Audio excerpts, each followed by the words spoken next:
मोक्षमार्गस्य नेतारं वेत्तारं कर्मभूभृतां ज्ञातारं विश्वतत्त्वानां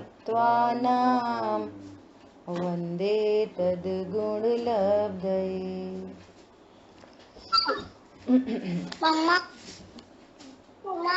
सभी लोग अपना फोन म्यूट रखें प्लीज।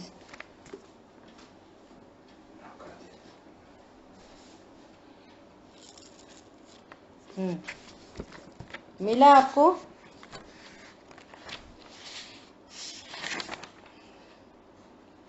हाँ, जय जिनेंद्र। जय जिनेंद्र। मुझे ये मिला है, समरस अमृत का सागर है, सुख पीड़ा का अस्तित्व नहीं। पूजन कौन सी है? त्यागोपादान शून्य, पंचवाल्यती की है। हाँ, और ये जो है उसका नैवेद्य का अर्घ है। नैवेद्य का अर्घ। नैवेद्य का अर्घ है। Okay okay. समरस अमृत का सागर, ठीक है। सुख पीड़ा का अस्तित्व नहीं, त्यागोपादान शून्य पर से कुछ ग्रहण त्याग कर्तृत्व नहीं। ठीक है। जो निज स्वभाव से शुद्ध होकर तन के आश्रय से भूख लगी, नैवेद्य समर्पित यही प्रभु, स्वाश्रय से भव की भूख मिटी। बहुत सुंदर अर्घ है ये। पूजन बहुत ही गजब की पूजन है। देखो क्या कह रहे हैं यहाँ पर, समरस अमृत का सागर है। मतलब मैं भगवान आत्मा कैसा हूँ? समरस अमृत का सागर, जहाँ पर शुद्ध पीड़ा का अस्तित्व नहीं। ज्ञान स्वरूपी भगवान आत्मा में न भूख है, न भूख का भाव है, और न भूख से होने वाली पीड़ा है। भगवान आत्मा अनाहारी स्वरूप है, तो अनाहारी स्वरूप में न भूख है, न भूख की पीड़ा है, न भूख का भाव है। भूख तो शरीर की क्रिया है, अपन डिस्कस बहुत अच्छे से कर चुके, समझ चुके है ना। जो अंतरंग में जो जठराग्नि है, और या फिर स्टमक का कॉन्ट्रैक्शन रिलैक्सेशन जो है ना, उसका नाम भूख है। तो क्षुधा तो देह का धर्म है, आत्मा का धर्म नहीं है। और देखो नीचे की लाइन में लिखा है, तन के आश्रय से भूख लगी। तन का लक्ष्य हुआ और अनाहारी स्वरूप को अनादि से जाना नहीं है, तो वो ज्ञान ऐसा समझता है मुझे भूख लगी है ना। तो भूख का भाव उत्पन्न होता है, और फिर उसको पीड़ा होती है, उस संबंधी पीड़ा सही नहीं जाती है। तो कह रहे हैं भगवान आत्मा में तीनों ही नहीं है।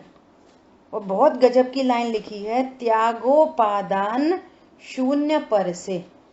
आत्मा में अनंत शक्तियां हैं, और अनंत शक्तियों में 47 शक्तियों की चर्चा जिनागम में आई है ना।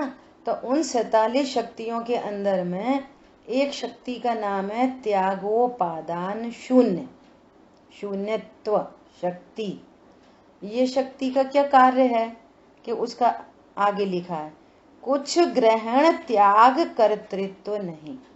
त्यागोपादान शून्यत्व शक्ति का क्या अर्थ है कि आत्मा में एक ऐसी शक्ति है जिस शक्ति के कारण आत्मा अपने में से कुछ त्याग नहीं कर सकती और पर में से कुछ ग्रहण नहीं कर सकती। ग्रहण त्याग का कॉलम ही नहीं है। क्या बोला? मैं ज्ञान स्वरूपी भगवान आत्मा हूँ, समरस अमृत का सागर हूँ, मेरे में कोई क्षुधा नहीं है, क्षुधा की पीड़ा नहीं है, और मेरे में तो त्यागोपादान शून्यत्व शक्ति का धारी में हूँ। वो शक्ति कैसी है कि आत्मा अपने एक गुण, एक शक्ति, संख्यात प्रदेशों में से कोई प्रदेश अपने पूरे निज वैभव में से न तो किसी का त्याग कर सकता है, त्याग से शून्य है। देखो आत्मा त्याग से शून्य है और स्वरूप पता नहीं है, तो हम कहते हैं हमने ये त्याग दिया। और आत्मा में किसी चीज का ग्रहण हो नहीं सकता, क्योंकि आत्मा ग्रहण से शून्य है। और ये कहता है अब तो हमने अशुद्ध छोड़ दिया, शुद्ध का ग्रहण कर लिया। बोलो। और आज स्वरूप कैसा है? त्यागोपादान शून्यत्व शक्ति का धारी। मेरा ग्लास एकदम फुल है, फुल कंप्लीट, ना एक ड्रॉप डाल सकते, ओवरफ्लो हो जाएगी, और न एक ड्रॉप निकालने की जरूरत है। हमारा तो समरस है, ये अर्थ है उसका। मतलब स्वरूप कैसा है और पर्याय में अवस्था कैसी बन रही है, और उस अवस्था का बोध होने पर भी, अवस्था का बोध है कि अवस्था में पर्याय में क्या क्या अवस्थाएं बन रही हैं और वो क्यों बन रही हैं, और पर से तो कहीं दूर दूर का रिलेशन नहीं है, न किसी चीज को खाने का और न किसी चीज को छोड़ने का, कोई कॉलम ही नहीं है कहीं से कहीं तक। बस ये ज्ञान समझ रहा है मैं खा रहा पर हूँ, को ना ग्रहण कर सकते हैं, न त्याग पर कर को ना सकते, ग्रहण कर सकते हैं ना छोड़ सकते हैं, कुछ है ही नहीं, मतलब कुछ क्योंकि वो तो है ये ही अलग बिल्कुल। ये पर द्रव्य तो एकदम अत्यंत अभाव है पर द्रव्य और मेरे में। पर्याय में उल्टा उल्टा जानना हो रहा है, बस उल्टा उल्टा विश्वास हो रहा है, तो एक राग की पर्याय उत्पन्न हो जाती है कि भैया पर को मैं ऐसा करूं ऐसा नहीं करूं। वो धर्म के क्षेत्र में आया तो सोचने लगा आलू का त्याग करूं और केले खा लूं। न तूने पहले के आलू खाए और न केला खाया, न अभी केला खा रहा है। वस्तु को वस्तुपन्य देखना पड़ेगा, तब ये तत्व समझ में आएगा। आज मैंने पंडित साहब का एक प्रवचन सुना है, मैं ग्रुप पे भेजूंगी, सुनना सब लोग बहुत गंभीरता से। इतना गजब का प्रवचन है, बहुत शानदार। अपन जो सब स्वाध्याय कर रहे हैं ना, तो बड़े लोग जब बोलते हैं तो अपनी हर बात ऑथेंटिक होती है, अपन को पता चलता है अपना ज्ञान राइट वे में जा रहा नहीं जा रहा। सब लोग सुनना, जरूर सुनना, ठीक है। जो निज स्वभाव से च्युत होकर तन के आश्रय से भूख लगी, अपने स्वभाव से छूटा और पर लक्ष्य हुआ और तन के आश्रय से भूख का भाव हुआ। वो कह रहे हैं कि नैवेद्य समर्पित यहीं प्रभु, स्वाश्रय से भव की भूख भगी। ये जो भूख के परिणाम है ये स्वाश्रय से मिटेंगे, भोजन करने से भूख कभी नहीं मिटती, किसी की नहीं मिटती। जिसकी भूख मिटी है वो स्वाश्रय से मिटी है। अब भूख फिर आगे इन 4 प्रकार की, अनंतानुबंधी भूख मिटेगी, अप्रत्याख्यान भूख मिटेगी, प्रत्याख्यान। देखो आप समझो, उतनी गजब की बातें हैं कि अत्यंता भाव होने पर भी यहाँ राग मिटता है और उधर शरीर की स्थिति ऑटोमेटिक वैसी हो जाती है। बोलो,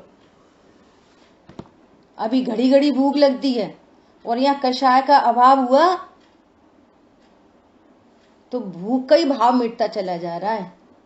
अब भूख का भाव मिटता चला जा रहा है तो शरीर की डिमांडिंग भी कम होती चली जा रही है ऑटोमेटिक। देखो मुनिराज की दशा, देखो अणुव्रतियों की दशा। ऐसा घनिष्ठ निमित्त नैमित्तिक संबंध है, लेकिन कहानी अपने से है। हम लाइन वहां से शुरू होती है जहां से हम खड़े हैं। क्या बोला? लाइन कहां से शुरू होती है? जहां से हम खड़े हैं। बात हमसे है सारी की सारी। आकुलित भयो अज्ञान धार और सुखी हों ज्ञान धार। बात पूरी ज्ञान से है, पूरी की पूरी बात ज्ञान से। ठीक है, अपन अपने विषय पे आते हैं। देखो, कल तक अपनी 7 तत्वों के अंदर में निर्जरा तत्व तक चर्चा हो गई। अब पढ़ते हैं मोक्ष तत्व। अशुद्ध अवस्था का सर्वथा संपूर्ण नाश होकर आत्मा की पूर्ण निर्मल पवित्र दशा का प्रकट होना सो भाव मोक्ष है। भाव मोक्ष क्या है? जीव की पर्याय, वो भाव मोक्ष। और जिस समय भाव मोक्ष हुआ उस समय कर्मों का अत्यांतिक क्षय हो गया। तो कर्मों का क्षय हो जाना वो द्रव्य मोक्ष, और आत्मा की पूर्ण शुद्ध परिणति प्रकट होना वो भाव मोक्ष। ठीक है। अब देखो, मोक्ष भी तत्व है ना, एक तत्व है मोक्ष, और जीव एक तत्व है। अब लोग क्या समझते हैं कि सिद्ध दशा में कितने तत्व हैं? बोलो, सिद्ध दशा में कितने तत्व रह गए? अभी अज्ञानी मिथ्या दृष्टि के पास कितने तत्व हैं? बोलो, अज्ञानी मिथ्या दृष्टि जीव के पास 4 तत्व हैं। कौन कौन से हैं? 4। जीव, अजीव, आश्रव, बंध। जीव, अजीव, आश्रव, बंध। ठीक है। अब साधक जीव हो गए। साधक जीव मतलब जिनको रत्नत्रय प्रकट हो गए, ऐसे चौथे गुण स्थानवर्ती, 5वें गुण स्थानवर्ती, मुनिराज, ये सब साधक जीव हैं। जगन्य, मध्यम, उत्कृष्ट, है ना, ये सब साधक जीव हैं। साधक जीवों के पास कितने तत्व हो गए? बोलो। 6 हो गए, है ना। संवर, निर्जरा और प्रकट हो गई उनको। संवर, निर्जरा प्रकट हो गई तो आशाबंध क्यों है? बोलो। संवर, निर्जरा प्रकट हो गई है तो आशाबंध क्यों है? हाँ, बची हुई कसाय के साथ। बहुत बढ़िया, बहुत बढ़िया। हाँ चल दिया ना तो हाँ जी। शुभ आश्रम, शुभ, शुभ आश्रम, शुभ बंद चल दिया ना। हाँ, अशुभ भी आश्रम बंद है। है। निचले गुण स्थान में अशुभ भी है। मुनिराज की दशा में अकेला शुभ है। चौथे गुण स्थान में शुभ अशुभ दोनों हैं, अप्रत्यख्यान संबंधी। देखो ये भी समझने की बात है। पंचम गुण स्थान में भी शुभ अशुभ दोनों हैं। देखो चौथा गुण स्थान वर्ती अभी गृहस्थी वाला है तो वो पैसा नहीं कमाने जाता। कोई महिला है तो वो रोटी नहीं बनाती, बच्चों को नहीं पालती। बोलो। कोई अणुव्रती है, वो भी अभी व्यापार धंधे में हो सकता है, अणुव्रती। और वो कोई महिला है तो वो भोजन आदि की क्रिया हो रही है, बच्चों को पाल रही है, पति को देख रही है, तो ये सारे परिणाम अशुभ परिणाम है। तो चौथे 5वें गुण स्थान में अशुभ और शुभ दोनों होते हैं, लेकिन जाति बदल गई। अप्रत्यख्यान और प्रत्यख्यान जाति डिफरेंट है। ऐसी जाति है जो बिल्कुल अल्प बंद कराती है, अनंत बंद नहीं कराती। अल्प काल में मोक्ष जाएगा ये जीव। अशुभ बंद होते हुए भी मोक्षगामी है।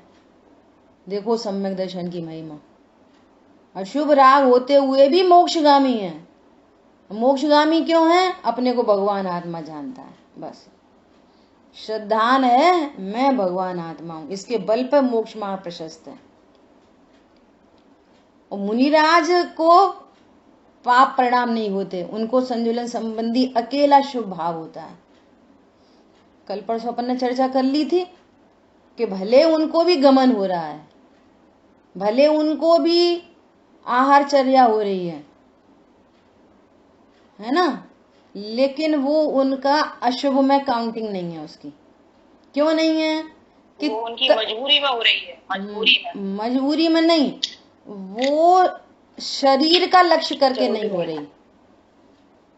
वो शरीर का लक्ष्य नहीं है, अपने को ज्ञायक जानते हुए अब वे परिणाम हो रहे हैं और उन परिणामों का भी वे अभाव चाहते हैं। ऐसा ये बहुत अच्छा विषय आया है आज पंडित साहब के प्रवचन में, आप सुनना उसको जरूर सब लोग, है ना। तो ये कंडीशन है। और अब अपनी क्या बात चल रही थी? साधक जीव को 6 तत्व हो गए।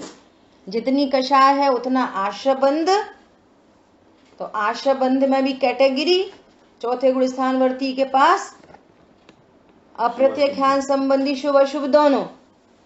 पंचम गुण स्थानवर्ती के पास शुभ अशुभ भाव दोनों। मुनिराज के पास अकेला शुभ आश्रव है, उनको अशुभ आश्रव नहीं होता, है ना, ऐसा। और अब हो गई मोक्ष दशा। सर्व कर्मों का अभाव होके पूर्ण शुद्ध पर्याय प्रकट हो गई, है ना। तो अब पूर्ण शुद्ध पर्याय होने पर पहले तो 6 थे, अब कितने तत्व हो गए? 7। अरे नहीं भैया, आशा बंध का संपूर्ण अभाव हो गया और वो संवर निर्जरा मोक्ष मार्ग था, है ना। और संवर निर्जरा की पूर्णता का नाम ही मोक्ष है। क्या बोला? संवर निर्जरा की पूर्णता हो गई, तो पूर्णता होने पर वो संवर निर्जरा का भी अभाव होकर मोक्ष प्रकट हो गया। तो सिद्ध अवस्था में 2 तत्व हैं, जीव द्रव्य एक, और उसको तत्व दृष्टि से देखेंगे तो त्रिकाली ध्रुव जीव तत्व, और जो उत्पाद वह है पर्याय में वो मोक्ष तत्व। समझ में आई बात?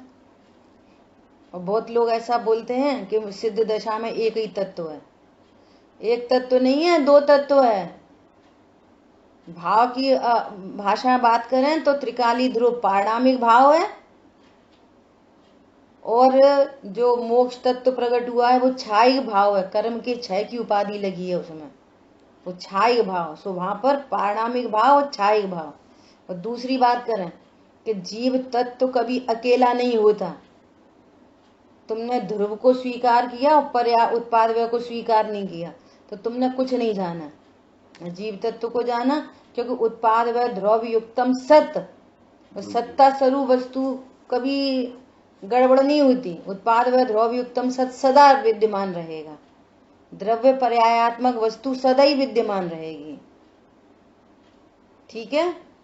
अच्छा, हो सकता है बहुत सारे लोगों ने नहीं सुना हो, किसी को सात तत्व भी हो सकते हैं। अपन ने जब मोक्ष तत्व को देखा तो फिर अपन ने चर्चा की कि आशा बंध और संवर निद्रा सबका अभाव होने पर मोक्ष तत्व प्रकट हुआ। तो कोई ऐसा जीव है जिसको सातों ही तत्व होते हो? हाँ होते हैं। हाँ बोलो, किसको? जिसको श्रद्धा गुण की पूर्ण शुद्ध पर्याय प्रकट हो गई। बहुत बढ़िया। जो छायिक सम्यक दृष्टि बोलते ना अपन, छायिक सम्यक दृष्टि रामचंद्र जी, छायिक सम्यक दृष्टि भरत चक्रवर्ती, है ना। अब और एक और बात सुनो कि ये जो मोक्ष तत्व है ना, ये मोक्ष तत्व एक नहीं होता। प्रत्येक पर्याय की, प्रत्येक गुण की जो पर्याय है, उस प्रत्येक पर्याय की पूर्ण शुद्ध पर्याय का नाम मोक्ष है। ज्ञान की पूर्ण शुद्ध पर्याय केवल ज्ञान, श्रद्धा की पूर्ण शुद्ध पर्याय छायिक सम्यक्त्व, चारित्र की पूर्ण शुद्ध पर्याय पूर्ण वीतरागता,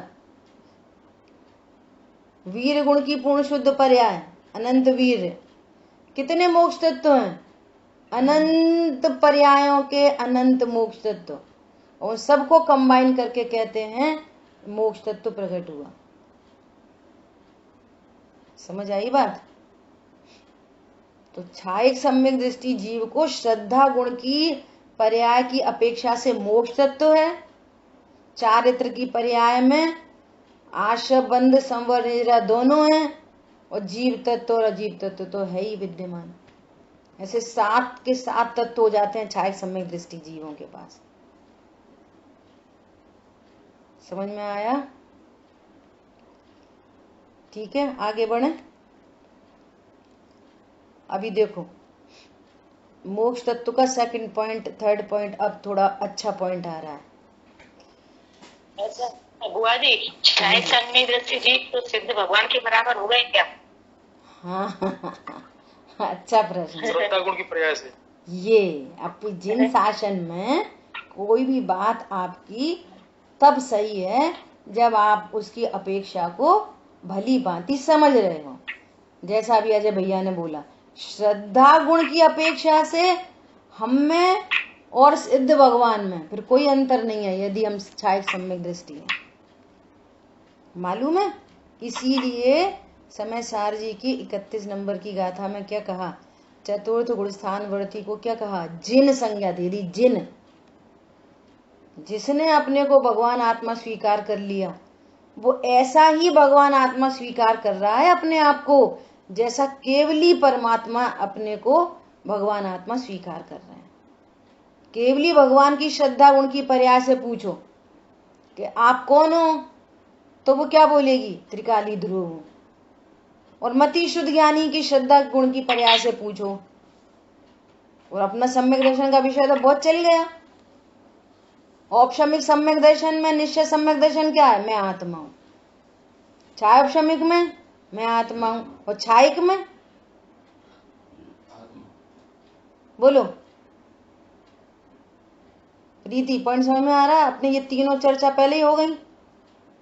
औपशमिक, छायोपशमिक और छायिक सम्यक दर्शन ये कर्म सापेक्ष भेद बन रहे हैं, लेकिन भाव सापेक्ष तीनों में निश्चय सम्यक दर्शन कैसा है?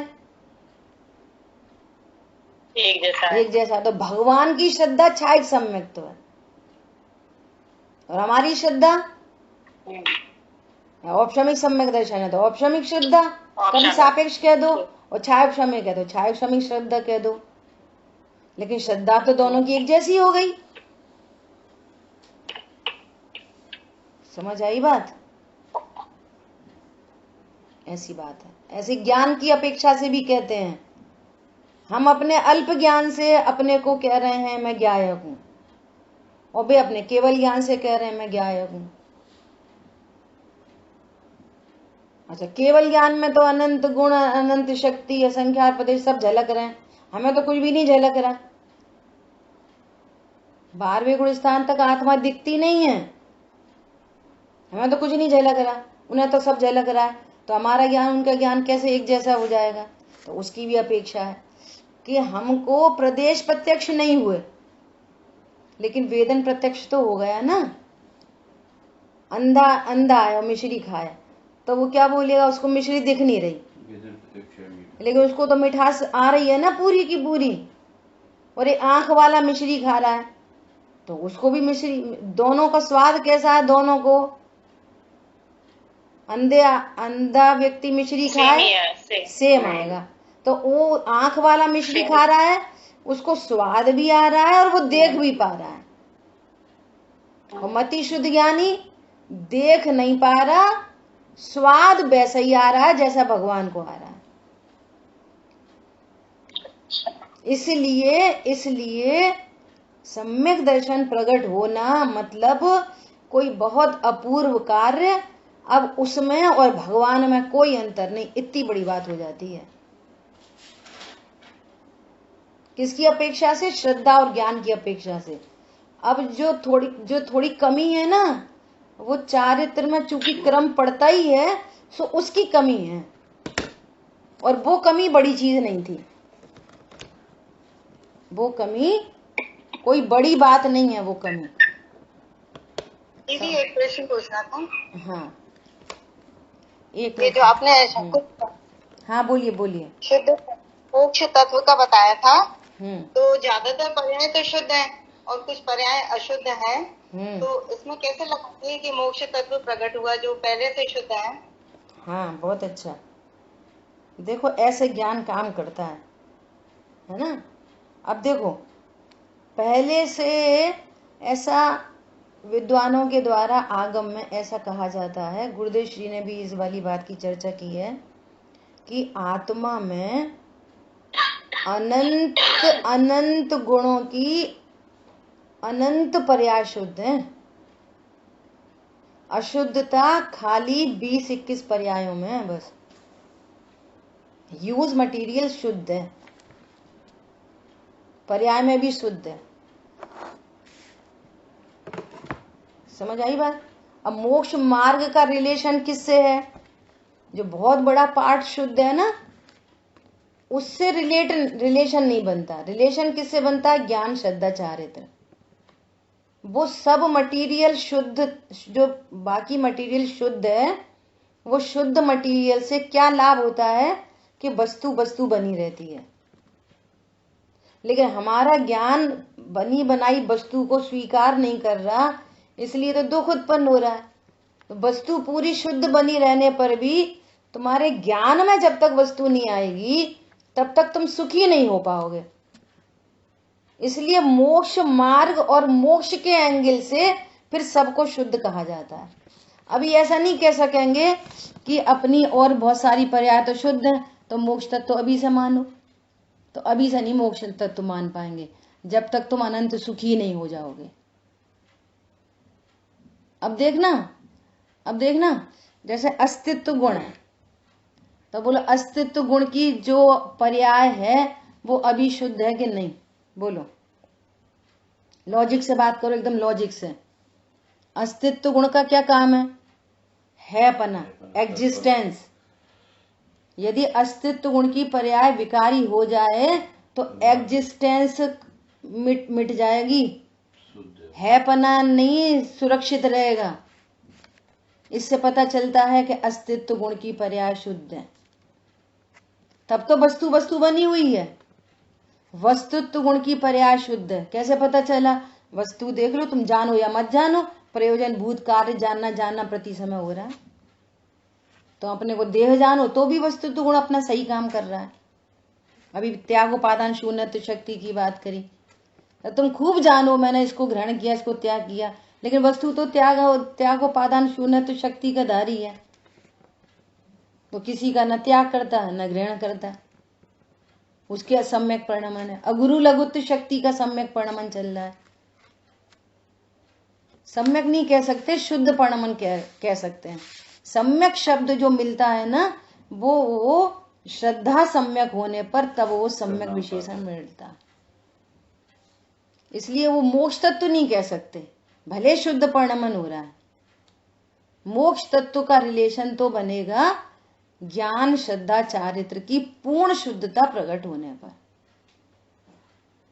ठीक है, बोलो अजय भैया क्या कह रहे हैं। मेरे को इनकी बात में, इनके क्वेश्चन में जो आंसर था वो उस तरह से देना है कि सिद्ध भगवान की भी तो वही पर्याय शुद्ध हुई है जो पहले से अशुद्ध थी। हाँ बिल्कुल, वो तो उनकी भी शुद्ध है, अपनी भी शुद्ध है, तो उस दृष्टि से थोड़ी हम मोक्ष तत्व को प्रकट कर चुके हैं। हाँ बराबर। परंतु उनका प्रश्न ये है कि अपन ने ये वाली बात बोली ना कि अनंत गुणों की अनंत शुद्ध पर्याय का नाम मोक्ष तत्व है, वहां से उनका क्वेश्चन आया है। तो फिर बहुत सारे गुणों की पर्याय शुद्ध है, तो मोक्ष तत्व पहले से माना जाएगा कि नहीं माना जाएगा, ये प्रश्न है उनका।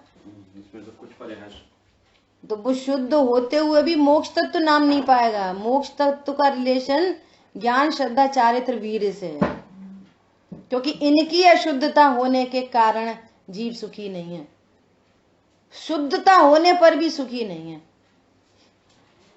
हमने एकदम शुद्ध वस्त्र पहन रखे हैं, एकदम शुद्ध, और भगवान समझो स्त्री तो छुएंगी नहीं, समझो कोई पुरुष है उसने पूरे शुद्ध वस्त्र पहन रखे हैं और भगवान को क्षण स्पर्श करने जा रहे हैं और बगल में से कोई निकल गया, उसने छुआ नहीं है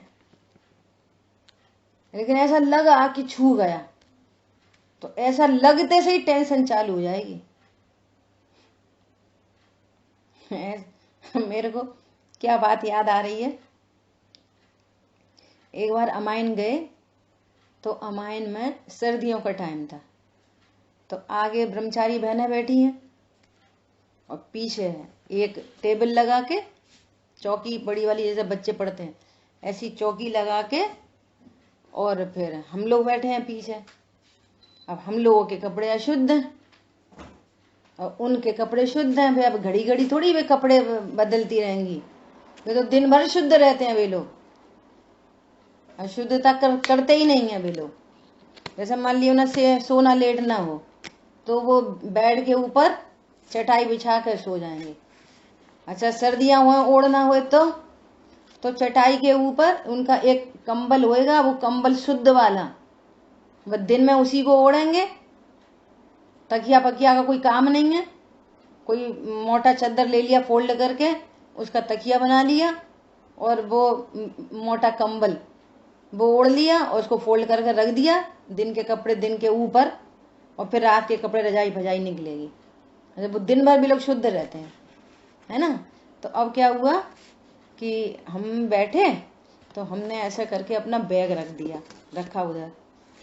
सो कोई दीदी को छू गया वो बैग, अब वो बैग छू गया। अब वो लोग अब सब बिल्कुल सटे सटे बैठी थी। अब मान लिया एक बहन को छू गया तो एक बहन थोड़ी अशुद्ध हुई, लाइन से जितनी बैठी थी 10-12 सब अशुद्ध हो गई। बोलो सबके विकल्प हो गए। फिर उनको फिर अब वो हलचल मच गई वहां पे। देखो मैं अशुद्ध हूं, अशुद्ध हो गया, देखो इतने इस अशुद्ध हैं शुद्ध और समझा अशुद्ध हो गए, इतने में विकल्प चालू हो गए, हलचल मच गई। और पंडित साहब का प्रवचन तो एक साइड रह गया, छुआ छुआ छुआ आपस में सबके सब छुआ छुआ छुआ। तो मैंने दीदी को बोला, एक बहन को धीरे से बोला, मेरा पर्स जूट का है। समझ गए बात, जूट होते ना जूट, तो इसमें कुछ चक्कर नहीं है अशुद्धता का। और जैसी जाना इसमें अशुद्धता का चक्कर नहीं। अब सोचो 12 की 12 बहनें सर्दी वाले पूरे कपड़े उनकी वो उनकी शॉल, उनके मोटे मोटे शॉल होते हैं, वैसे कॉटन यूज करते हैं वे लोग, वुलन यूज नहीं करते। अब मोटे मोटे शॉल हैं, मोटे मोटे ब्लाउजेज हैं, फिर उनके कपड़े दूसरे हैं, फिर वो कितना धोएंगे सुखाएंगे। और फिर कितनी बार है, एक लाइन में बैठी 12 बहनें, 12 की 12 अशुद्ध हो गई। अशुद्धता की भ्रांति हुई नहीं कि टेंशन चालू, ये बताना था। और जैसे ये बता दिया कि आप अशुद्ध नहीं हुए और वो छुआ नहीं गया, उसमें से बाहर लकड़ी की पेंसिल निकल रही थी, वो छू गई है आपको। कपड़े ने, किसी कपड़े ने आपको छुआ नहीं। अब ये बोल कौन रहा है? ये वो बोल रहा है जो शुद्धता का ध्यान रखता है। कुछ चलता फिरता कोई नहीं कह रहा। अब सब के सब रिलैक्स हो गए। अब फिर वापस में वही, फिर वो खुशुर पुशुर हो गई, नहीं छुए, नहीं छुए, नहीं छुए, नहीं छुए, नहीं छुए। अब प्रसन्न हो गए, प्रवचन सुन रहे। अब सुनना, अब ये वाली बात उनसे कही नहीं गई होती कि देखो दीदी ये झूठ का भी हो, बाहर से पेंसिल निकल रही थी बस। अब प्रवचन सुनना मुश्किल है, एक विकल्प हो जाए, अब सामने क्या चर्चा चल रही है, क्या चल रही है, क्या नहीं चल रही है, उसमें मुश्किल पड़ जाती है। समझ आ गई बात? ये भ्रांति का इतना बड़ा दुख होता है। भ्रम का दुख वो कोई छोटा मोटा दुख नहीं है, भ्रांति का अनंत दुख है, अनंत दुख है भ्रांति का, अनंत दुख। इसलिए टोडरमल जी ने लिखा है, भ्रम जनित दुख को दूर करने का उपाय भ्रम को दूर करना है, पर पदार्थ में कुछ नहीं करना। क्या बोला? पर पदार्थ में कुछ नहीं करना। भ्रम क्या है? कि पर पदार्थ मेरा है, ये भ्रम है। मैं स्त्री पुरुष हूं, ये भ्रम है। मेरे पत्नी बच्चे हैं, मेरा भ्रम है। मेरा कोई भतीजा भैया है, ये भ्रम है। जब तक ये भ्रम दूर नहीं होगा तब तक सुखी नहीं हो सकते। अनेकों उपाय बनाने पर भी सुखी नहीं हो सकते। इसलिए जब भ्रम दूर होता है तब वो शुद्धता प्रकट होती है, और शुद्धता प्रकट होने पर, जब पूर्ण शुद्धता प्रकट होती है, तब वो मोक्ष तत्व कहलाता है। ठीक है? इसलिए तो बोला जाता है कि जो निगोद में सोई, मुझ में सोई मोक्ष मझार।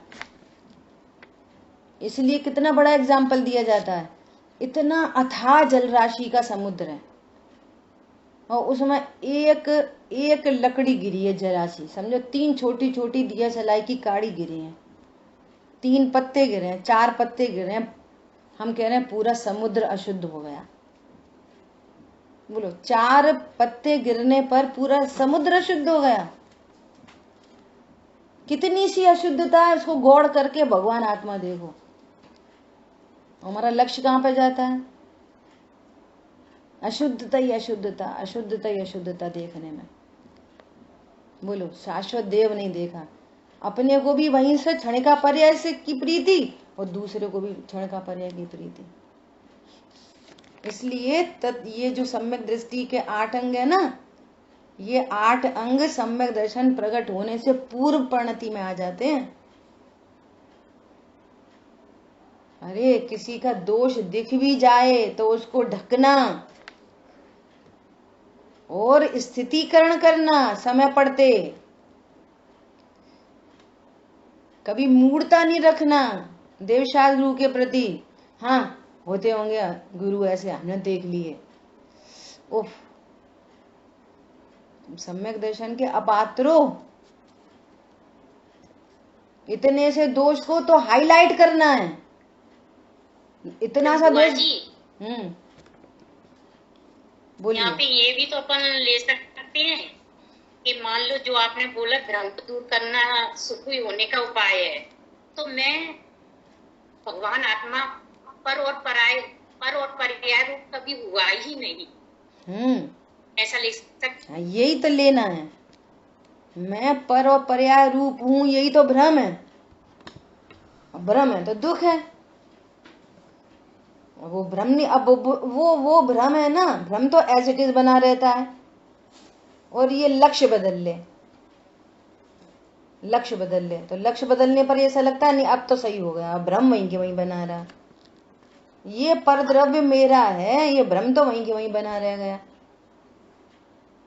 अब इसका लक्ष्य छोड़ दो, इसका लक्ष्य छोड़ दो, लक्ष्य छोड़ दो, लक्ष्य छोड़ दिया, भ्रम तो वहीं के वहीं सेटिंग है। अरे कोई परद्रव्य मेरा हो नहीं सकता, तो प्रभाव उत्पन्न ही नहीं होंगे, ऐसा स्वरूप है। ये चर्चा सब आ रही है अभी सेकंड थर्ड पॉइंट में, ठीक है।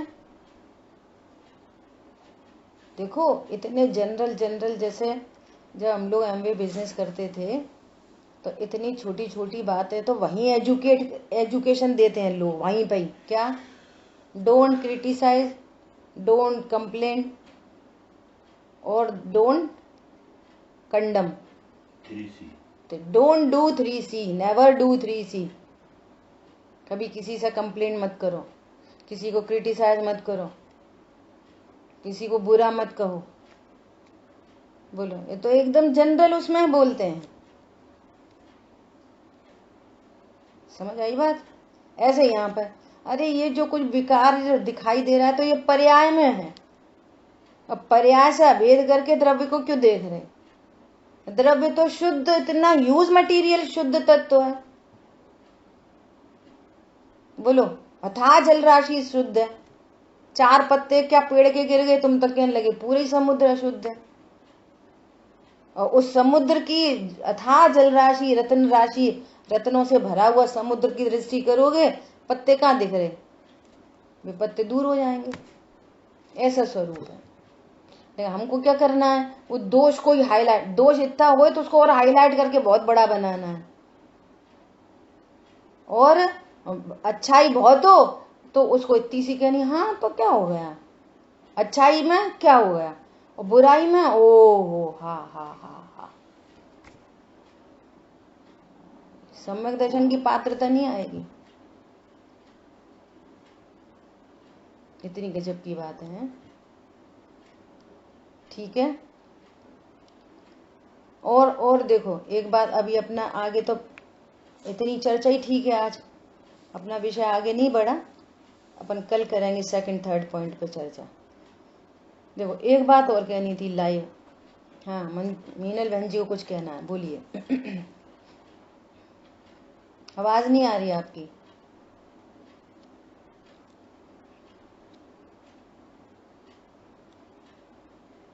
हाँ बाद में पूछो, कटी गई कट। जिनवाणी के ज्ञान से सूझे लोकालो, सुवाणी मस्तक नम सदा देत हूँ दो। बोलिए द्वाशांग मई जिनवाणी माता की जय हो। जय जिनेन्द्र सभी को। जय जिनेन्द्र सभी।